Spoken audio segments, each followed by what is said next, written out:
Ги предложив по оние критериуми за Сам уверен, креативен, мотивиран. Така новиот лидер на ВМРО ДПМН се опиша во интервјуто за топ тема на ваша страна на Телма. Мицкоски ветува нов статут, демократски избор на општински партиски функционери, опозицијска борба со политиките на власта.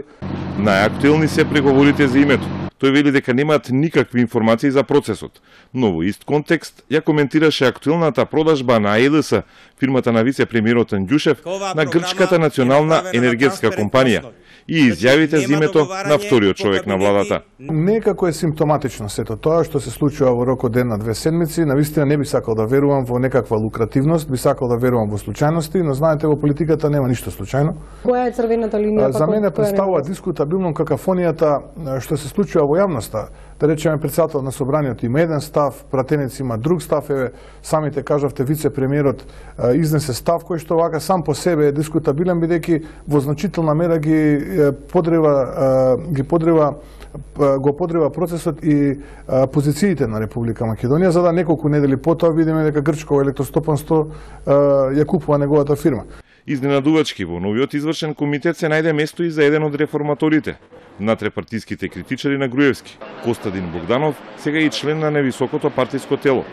Реформаторите добиле ветување од новиот лидер за модернизација на партијата и очекуваат расчистување со тешкиот товар оставен во ВМРО ДПМН. Верувам дека во наредниот период, кој што ќе се искористи за промена на статутот, меѓутоа и за интеграција, да кажем, на сите оние следбеници кои што ја поддржуваат ова Европско ВМРО, за Европска Македонија декларација, значи вертикално и хоризонтално во партијата, дека во комбинација со новиот статут, секако дека ќе допринесе за модернизирање на самите политики на партијата. Пак ќе повторам, се во насока за остварување на нова победа, односно засилување на ВМРО. Мицковски сега има тројца подпредседатели: Митко Јанчев, Александар Николовски и Владо Мисајловски. Груевски немаше ниту еден.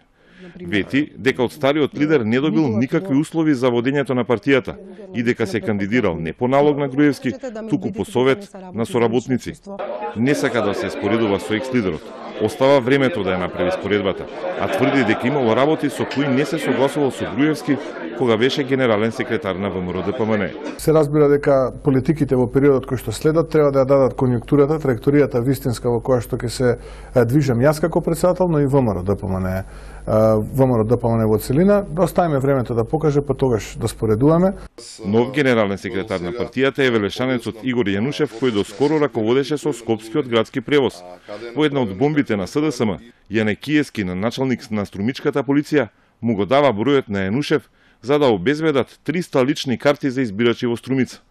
Мицкоски има само добри зборови за Јанушев и не го смета за близок соработник на Милијана Киески.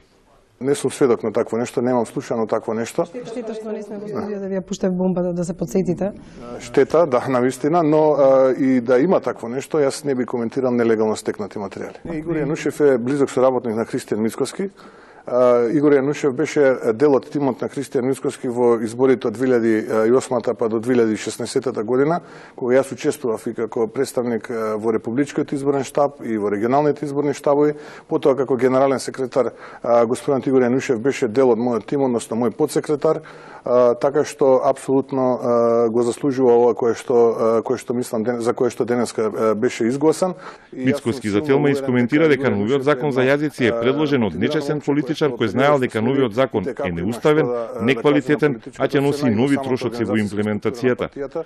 За оние што јавно застана против Конгресот на кој беше избран, за Трајко Велјановски, Антонио Милошовски и Илија Димовски, кои испадна и од листата членови на извршен комитет, лидерот на ВМРО ДПМН вели дека и тие ќе имаат партиска задача и дека со нив се видел во вторникот. Потврди дека се сретнали со американскиот амбасадор Чес Бели и вели дека имале интересна дискусија за злоупотребите на актуелните владеачки функционери. Бизнис има пари кои може да ја потпрат партијата во одредени услови, по кој основ ги биравте подпредседателите?